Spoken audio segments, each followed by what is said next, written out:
देश में बढ़ती महंगाई एवं बेरोजगारी से जनता का ध्यान हटाने के लिए सरकार द्वारा प्रायोजित विभाजनकारी एजेंडे का दंश झेल रहे देशवासियों के साथ कांग्रेस पार्टी कंधे से कंधा मिलाकर खड़ी है। लेकिन एक जवाबदार विपक्षी दल होने के नाते हम वाजपेयी सत्ता के मित्र पूंजीपतियों को सरकारी खजाने की लूट की खुली छूट और प्रधानमंत्री से संबंधित पूरे अडानी महाघोटाले में हो रहे घोटाले से भी चिंतित है। इसलिए हम सरकार को उसकी जिम्मेदारी से भागने की इजाजत नहीं दे सकते हैं और आज हम अडानी के हैं कौन श्रृंखला के तहत कांग्रेस की आयोजित देश के प्रमुख शहरों में प्रेस वार्ताओं के तहत चौहटन में कांग्रेस के विधायक पद्माराम ने इस संबंध में प्रेस कॉन्फ्रेंस के स्थानीय डाक बंगले में पत्रकारों से बातचीत करते हुए विधायक पद्माराम ने कहा कि केंद्र सरकार ने राहुल गांधी के सवालों और कांग्रेस अध्यक्ष मल्लिकार्जुन खड़गे के भाषण के अंशों को भी संसदीय कार्यवाही से हटा दिया जाता है, जो कि लोकतांत्रिक प्रणाली के लिए बहुत चिंताजनक है। विधायक पद्माराम ने कहा कि एक व्यक्ति ने दुनिया के अमीरों की सूची में 609 से छलांग लगाकर दूसरे नंबर पर कैसे पहुंचा, इसकी जांच होनी चाहिए। विधायक पद्माराम ने कहा कि हम किसी व्यक्ति या भारत के खिलाफ नहीं हैं, लेकिन सरकार द्वारा प्रायोजित निजी एकाधिकार के खिलाफ है। उन्होंने कहा कि केंद्र सरकार अपने मित्र पूंजीपतियों के बीच संपूर्ण पारस्परिक तालमेल को किस तरह से इस्तेमाल करती है। विधायक पद्माराम ने कहा कि मोदी सरकार इस मुद्दे पर जांच के लिए एक संयुक्त संसदीय समिति बनाने से क्यों डर रही है। इन सभी प्रकरण की जांच संयुक्त संसदीय समिति से कराने की मांग की।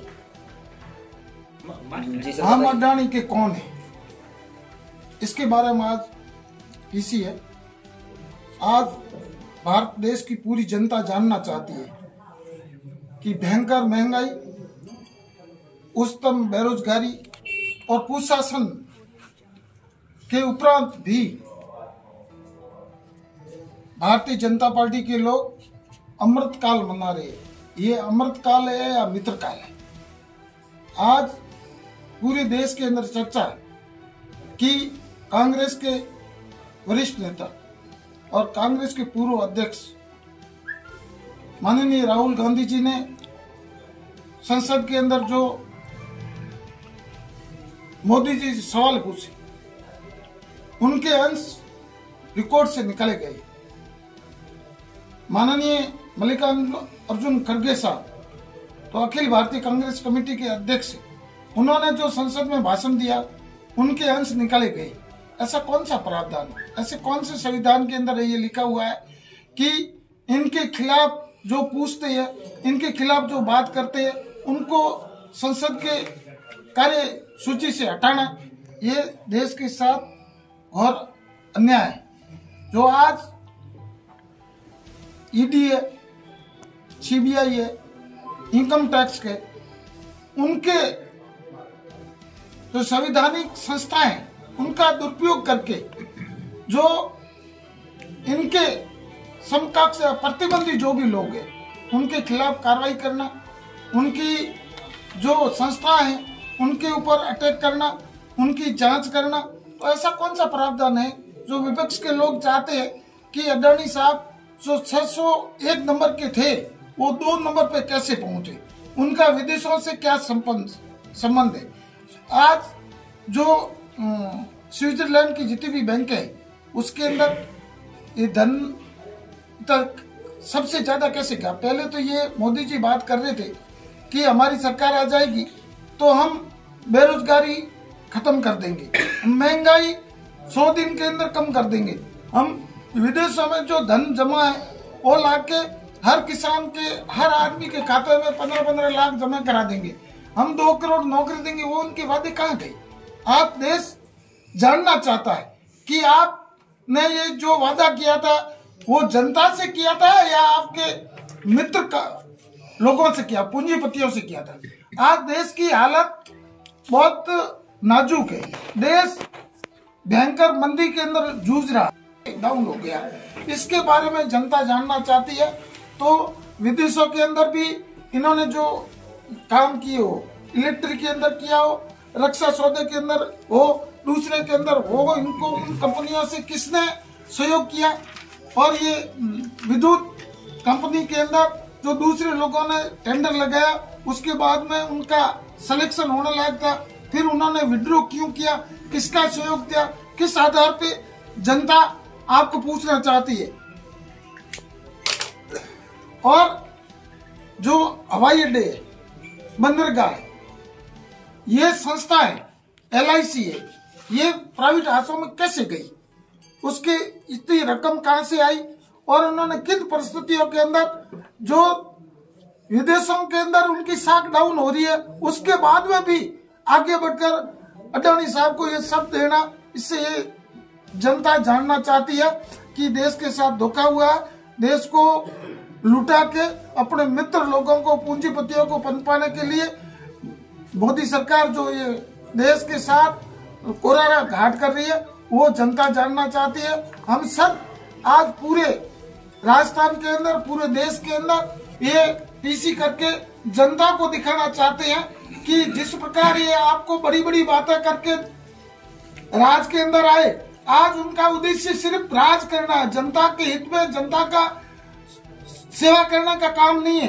अपने मित्र उद्योगपतियों को कैसे पनपाया जाए, उनको सहयोग कैसे किया जाए, बंदरगाह पूरे उनको दे दिए, हवाई अड्डे उनको दे दिए, रेलवे स्टेशन उनको दे दी, ये किस आधार पे वो संचालित करेंगे, जबकि आज उनका शेयर डाउन हो गया, 10,300 करोड़ रुपए एकदम उनका शेयर डाउन हो गया। LIC की हालत आज पतली हो गई है, बैंकों की स्थिति अच्छी नहीं है, उसके उपरांत भी ये उन लोगों को सहयोग कर रहे हैं। और जो जनता पूछ रही है, दूसरे जो भी दल इनके बारे में बात करते हैं, उनके घर ED भेज देते हैं, CBI भेज देते हैं, इनकम टैक्स भेज देते हैं, उनको जेल में डालने की कोशिश करते हैं। कई लोगों को जेल में डाल दिया और डरा धमका के जनता का ध्यान भटकाने के लिए जो ये तरह तरह की बातें कर रहे हैं। तो मैं आप सबके मार्फत भारतीय नागरिकों से निवेदन करना चाहता हूं कि ये लोग जो मित्र काल चल रहा है, मित्रों को पनपाने के लिए देश की जो महत्वपूर्ण संस्थाएं हैं पूरी प्राइवेट हाथों में दे दी है। देश की हालत अच्छी नहीं है, बेरोजगारी दिनों दिन बढ़ रही है, महंगाई दिनों दिन बढ़ रही है, कुशासन है, जनता तरस है, जनता कोई सुरक्षित नहीं है। धर्म के नाम पर, जाति के नाम पर एक दूसरे को लड़ा के ध्यान भटकाने की कोशिश कर रहे हैं। हम इनका घोर विरोध करते हैं और आने वाले समय के अंदर जनता इनको दिखाएगी कि ये मित्र काल के अंदर जो उद्योगपतियों को पनपाने के लिए इन्होंने जो सहयोग किया, विदेशी यात्रा के अंदर जाकर कोलंबिया, श्रीलंका की बात हो और विदेशी जहां भी है, विदेशी कंपनियों से काला धन कैसे गया, कहां से आया, उसके पीछे ये धन किसका है, ये जनता पूछनी चाहती। इस कारण से हमने ये पीसी आयोजित किया। आप सबसे निवेदन है कि आप इसका प्रकाशन करें और जनता को दिखावे को एक ढोंग रचकर जनता के सेवक के नाम पर बनकर ये राज में आए हैं। और आज जनता का इन्होंने क्या सहयोग किया है, कितने घोटाले हुए। हम चाहते हैं कि एक संसदीय समिति बन जाए और इनकी जांच कर जाए। हर चीज की जांच हो रही है तो इनकी जांच क्यों नहीं हो?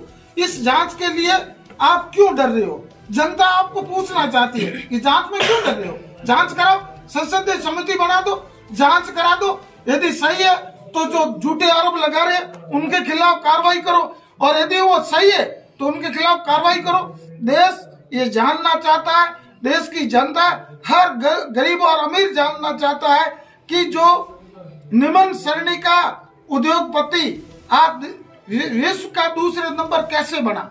आज देश की जो बड़ी बड़ी कंपनियां हैं वो सब इनका ध्यान क्यों रख रही है, उनका सहयोग क्यों कर रही है। देश के रेलवे इनको क्यों दिए जा रहे हैं, बंदरगाह इनको क्यों दिए जा रहे हैं, एयरलाइंस इसको क्यों दी जा रही, LIC इनको क्यों दी जा रही, उसके पीछे क्या राज है वो देश जानना चाहता है। और जो घोटाले हुए उसकी जांच संसदीय समिति से की जाए।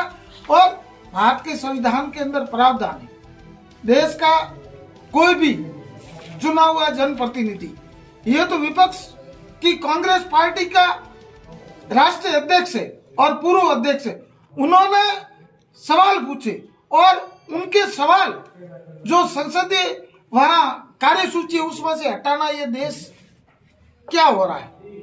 ये ऐसी दुर्भाग्य है देश का। कोई ऐसी संस्था है जो राज कर रही है, जो जनता का ध्यान नहीं रख रही है, अपने मित्र काल का ध्यान रखे, अपने मित्र उद्योगपतियों का ध्यान रहे है।